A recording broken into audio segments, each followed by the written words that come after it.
Friends, आज हम बात करेंगे दो बहुत ही महत्वपूर्ण फाइनेंशियल कैलकुलेटर के ऊपर, जिसमें सबसे पहला आता है CAGR, compound annual growth rate. ये हमें कैलकुलेशन करना पड़ता है क्योंकि हम लोग फाइनेंशियल मार्केट से अटैच्ड हैं। तो हम जो कहीं पैसा निवेश करते हैं और उसके ऊपर जो रिटर्न आता है तो उसको हमको बताना पड़ता है या हमें देखना होता है कि एक्चुअल में कितना रिटर्न हमें मिल रहा है। हम इंटरेस्ट रेट कैलकुलेशन जानते हैं। अगर मुझे इंटरेस्ट रेट पता हो तो हम उससे कितना मैच्योरिटी वैल्यू होगा वो हम कैलकुलेट कर सकते हैं बड़ी आसानी से। जैसे कि मान लीजिए कि अगर कोई आज के डेट में 10,000 रुपया रखता है और 5 साल बाद वो उसको 8% के ब्याज दर से अगर उसको कंपाउंडिंग एनुअली अगर करता है तो हम उसको कंपाउंड इंटरेस्ट का फॉर्मूला डाल के आराम से बता सकते हैं कि 5 साल के बाद आपको क्या मिलेगा। पता हो कि मैंने 10,000 रुपए रखे और 5 साल के बाद वो 15,000 हो गए, तो एक्चुअल में कंपाउंडिंग इंटरेस्ट रेट मेरा क्या था, कितना मिला मुझे रिटर्न। हम एब्सोल्यूट रिटर्न तो बड़ा आसानी से कैलकुलेट कर लेते हैं, बट ये CAGR जो है कंपाउंड एनुअल ग्रोथ रेट, ये कैलकुलेट करना बहुत जरूरी होता है। तो हम देखते हैं कि इसका फॉर्मूला क्या है। CAGR इज इक्वल टू, ये बोर्ड पे लिखा है, बहुत कठिन लग रहा होगा बट मैं इसको एकदम सिंप्लीफाई कर देता हूं। CAGR इज इक्वल टू, आप ऐसे करेंगे, एंड वैल्यू लिखेंगे ऊपर और बिगिनिंग वैल्यू नीचे रखेंगे। एंड वैल्यू मतलब क्या हुआ, अगर 10,000 रुपए रखा मैंने और 15,000 वो हुआ है 5 साल के बाद, तो 15,000 जो है वो एंड वैल्यू है और 10,000 जो है वो बिगिनिंग वैल्यू है। अब यहां पे हम कहते हैं to the power 1/n। n मतलब होता है नंबर ऑफ ईयर्स। अगर मैंने 5 साल के लिए रखा है तो n विल बी 5, और ये पूरा जो है इसको हम उससे हम 1 माइनस कर देते हैं तो हमारा वो CAGR निकल जाता है। अभी हम एक एग्जांपल लेते हैं। किसी ने 2020 में 10,000 रुपए इन्वेस्ट किए और 2025 में उसे 15,000 मिले, तो कैलकुलेट CAGR। ये एक एग्जांपल है, मैं आपको दिखाता हूं कैसे कैलकुलेट होता है। अब हम आते हैं यहां। तो इस एग्जांपल में जैसा कि मैंने पहले कहा आपसे कि एंड वैल्यू 15,000 है क्योंकि उसे 15,000 मिल रहे हैं। बिगिनिंग वैल्यू जो है, मतलब शुरू में उसने 10,000 लगाए थे तो ये बिगिनिंग वैल्यू 10,000 हो गया, और 2025 में उसको मिल रहा है 20 में इन्वेस्ट करके, तो 5 साल जो है 5 इयर्स हो गए उसके, n नंबर ऑफ इयर्स, तो 5 हो गए। अब इस फॉर्मूले पे मैं डाल देता हूं इसे। CAGR का जो फॉर्मूला है, एंड वैल्यू है 15,000 डिवाइडेड बाय बिगिनिंग वैल्यू यानी 10,000 और 1 डिवाइडेड बाय 5, ये इसका पावर है, तो -1। अब 15,000 divided by 10,000 is equal to 1.5 and 1 divided by 5 is equal to 0.2। तो 1.5 टू द पावर 0.2 -1। तो अगर आप इसका ये पावर मल्टीप्लाई करेंगे, आजकल के मोबाइल के कैलकुलेटर में बड़ा आसान है, मैं वो भी आपको दिखा दूंगा कैसे करना होता है। तो ये आता है आपका 1.08447, फिर उसे -1 कर देना है, तो -1 करके ये आता है 0.08447। अगर इसे आप परसेंटेज में कन्वर्ट करेंगे तो इसको 100 से मल्टीप्लाई कर देंगे तो ये मोटे मोटे 8.5% आएगा। इसका मतलब ये हुआ कि 8.5% के ब्याज दर से कंपाउंडिंग एनुअली अगर 10,000 रुपया रखा जाए तो 5 साल बाद वो 15,000 रुपए हो जाएगा। लेकिन चूंकि हमें ब्याज दर पता नहीं था तो हमने ब्याज दर निकालने के लिए ये सारे कैलकुलेशन किए हैं। अगर हम इसी कैलकुलेशन को हमारे जो लैपटॉप में या कंप्यूटर में हम अगर उसको एक्सेल में करते हैं, तो एक्सेल में करने के लिए कुछ नहीं है। एक्सेल में भी जो हम फॉर्मूला जहां टाइप करते हैं वहां पे हम पहले इक्वल टू लिखेंगे, उसके बाद ब्रैकेट देंगे, ब्रैकेट के बाद आप एंड वैल्यू वाला जो सेल है उसका नंबर लिखेंगे, डिवाइडेड बाय बिगिनिंग वैल्यू वाले सेल का नंबर लिखेंगे, ब्रैकेट क्लोज, उसके बाद ये चिन्ह देंगे, चिन्ह के बाद फिर ब्रैकेट 1 बाय डिवाइड बाय या 1/n।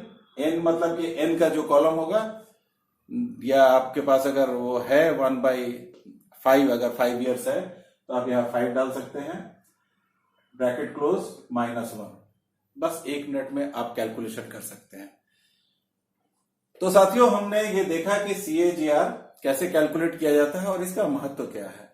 महत्व हमने आपको बताया कि हमें पता लगना चाहिए कि कंपाउंडिंग इंटरेस्ट रेट मुझे क्या मिला, रेट ऑफ रिटर्न क्या था। ठीक है, सीधे सीधे हम अगर करते हैं इसको कि 10,000 रखा, 15,000 मिला, मतलब 5,000 की प्रॉफिट हुई, तो ये हम बोल सकते हैं एब्सोल्यूट रिटर्न। अब ये 5,000 मुझे 5 सालों में मिला, तो 5,000 डिवाइडेड बाई 5, अगर हम इसे 5,000 जो मुझे मिला, ये 5,000 डिवाइडेड बाई 5 कर दिया, तो ये 1,000 जो है वो एब्सोल्यूट रिटर्न पर ईयर हो गया। अब ये 10,000 पे ये 1,000 का रिटर्न आ रहा है, तो इसके माने हो गए ये 10% के आसपास आता है, तो ये 10% का एब्सोल्यूट रिटर्न आता है। लेकिन ये एब्सोल्यूट रिटर्न जो है वो सिंपल इंटरेस्ट जैसा होता है, हमें कंपाउंड इंटरेस्ट कैलकुलेट करना पड़ेगा। तो कंपाउंड इंटरेस्ट हम यहां पर देखते हैं कि 8.5% आ रहा है। अब हम इसी को CAGR को आपके एक्सेल में करके दिखाते हैं, ध्यान से देखिए जरा। ओके दोस्तों, जैसा कि हमने बताया था कि CAGR हम एक्सेल में कैलकुलेट करके बताएंगे, तो ये देखिए मैंने एक्सेल में लिखा है ईयर 2020 एंड 2025, एंड ये 2020 में 10,000 का इन्वेस्टमेंट है और 2025 में मतलब 2025 में 15,000 रुपए मिलते हैं। तो ये जो 10,000 रुपीज है ये बिगिनिंग वैल्यू हो गया और ये 15,000 जो है ये एंड वैल्यू हो गया। अब जैसा कि मैंने बताया था कि CAGR कैलकुलेशन करने के लिए हम फॉर्मूला में सबसे पहले इक्वल टू डालते हैं, इक्वल टू के बाद हम ब्रैकेट शुरू करते हैं। उस सबसे पहले डाल देते हैं and value divided by beginning value, bracket closed. उसके बाद हम देते हैं ये वाला साइन, फिर से ब्रैकेट शुरू करते हैं।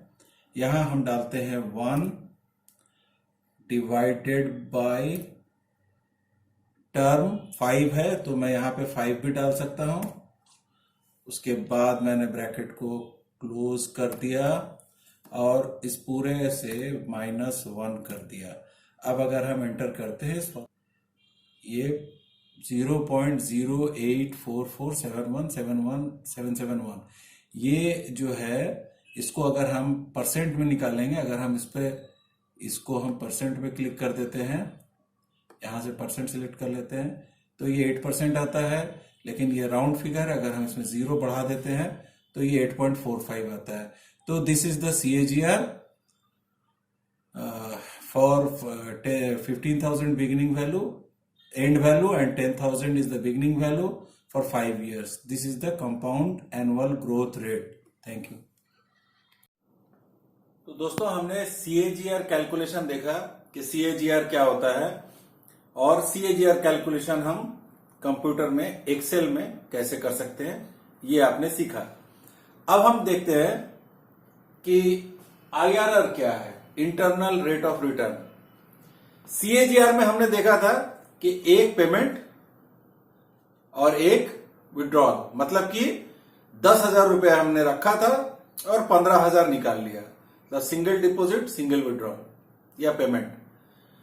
लेकिन ऐसा वास्तव में तो होता नहीं है। अगर आप सिंगल प्रीमियम की बात करें, हमारे इंश्योरेंस के पार्लेंस में अगर उसे कहा जाए कि सिंगल प्रीमियम है, तो फिर CAGR हम आसानी से कैलकुलेट कर सकते हैं कि सिंगल प्रीमियम में एक बार प्रीमियम दिया और एक बार मैच्योरिटी पर निकाल लिए। लेकिन अगर हम सिनेरियो ऐसा पकड़ते हैं कि जहां रेगुलर प्रीमियम देना है और रेगुलर प्रीमियम में भी शायद एक ही डेट पे नहीं पड़ रहा है, एक रेगुलर अंतराल पे तो है लेकिन डेट्स वैरी करते हैं और हर साल देना है, फिर बीच में पार्शियल विड्रॉल का भी एक ऑप्शन, अगर हमने यूलिप बेचा है तो बीच में पार्शियल विड्रॉल भी देखिए यहाँ पे, और लास्ट में मैच्योरिटी होता है।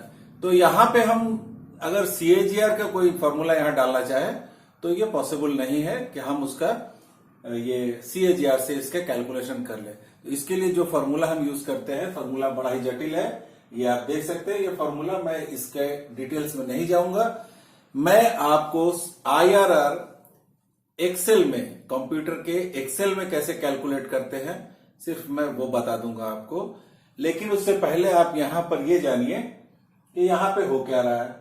जो मैंने बोर्ड पे लिखा है वही मैं आपको एक्सेल में करके भी दिखाऊंगा। तो ये देखिए कि 1 मई 2019 को एक पॉलिसी इशू होती है। मान लिया जाए वो यूलिप है, क्योंकि मैंने यहाँ पार्शियल विड्रॉल का जिक्र किया है। यूलिप प्लान है, से फॉर एग्जाम्पल वेल्थ बिल्डर है, 12 साल का टर्म और 12 साल प्रीमियम पेइंग टर्म। अब वो 50,000 का प्रीमियम है, उसने हर साल 2019 के में ये पॉलिसी शुरू हुई 1 मई, पहले मई को ये पॉलिसी शुरू होती है 50,000 देके। उसके बाद 2 अप्रैल 2020 को दूसरा प्रीमियम पड़ता है, फिर 4 मई को तीसरा प्रीमियम पड़ता है 2021 में।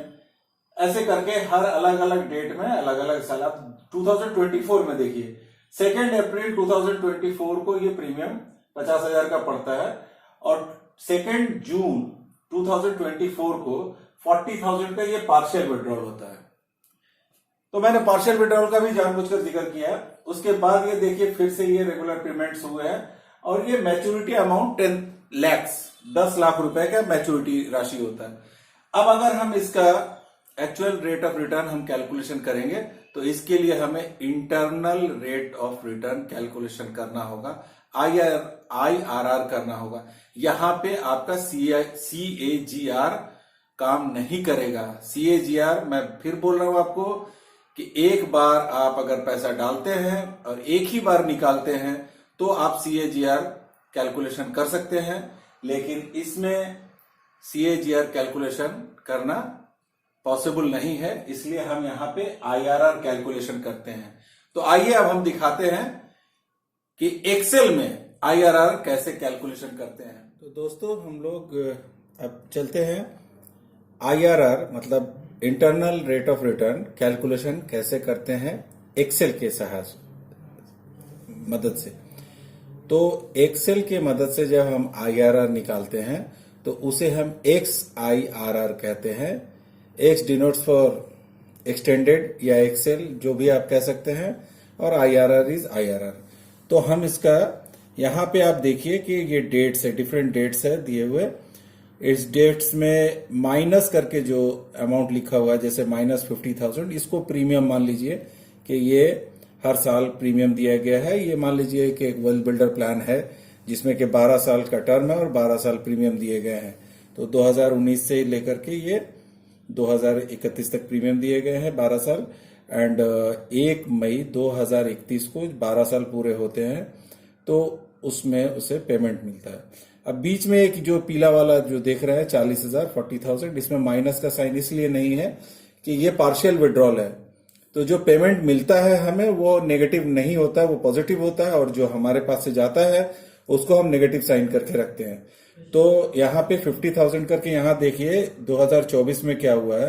2 अप्रैल 2024 को 50,000 का प्रीमियम दिया गया है उस साल का, लेकिन 2 जून 2024 को ही ये पार्शियल विड्रॉल है और ये 10 लाख रुपए एंड में मैच्योरिटी अमाउंट मिलता है। तो अब हम ये कैलकुलेशन कैसे करते हैं? बहुत सिंपल है, बहुत सिंपल है। सिर्फ आपको इसमें फॉर्मूला के लिए इक्वल टू मारना है, फिर आप XIRR मार देंगे, ठीक है। और जैसे ही आप ब्रैकेट स्टार्ट करते हैं, आप देखिए नीचे में वैल्यूज डेट्स, तो यहां पे आपको वैल्यूज देना है। तो ये पूरा यहां से सिलेक्ट कर लीजिए आप, पूरा ये वैल्यूज यहां तक। तो ये D5 कॉलम से लेकर D15 तक हो गया। अब जैसे हम यहां पर कॉमा देंगे वो डेट मांगेगा, तो वैल्यूज के बाद हम डेट डालते हैं। तो डेट के ये सारे कॉलम जो है हम सिलेक्ट कर लेते हैं, तो ये आ गया।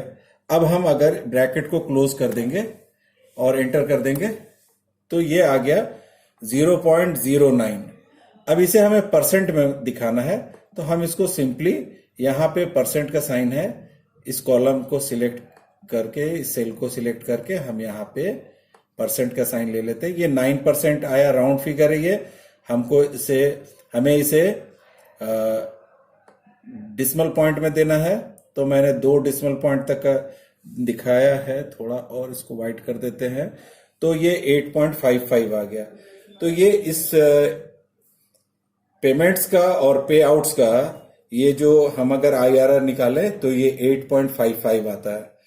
तो दोस्तों अब हमें उम्मीद है कि आपको ये समझ में आ गया होगा कि हम आईआरआर कैसे निकालते हैं और उससे भी पहले हम क्यों निकालते हैं आईआरआर।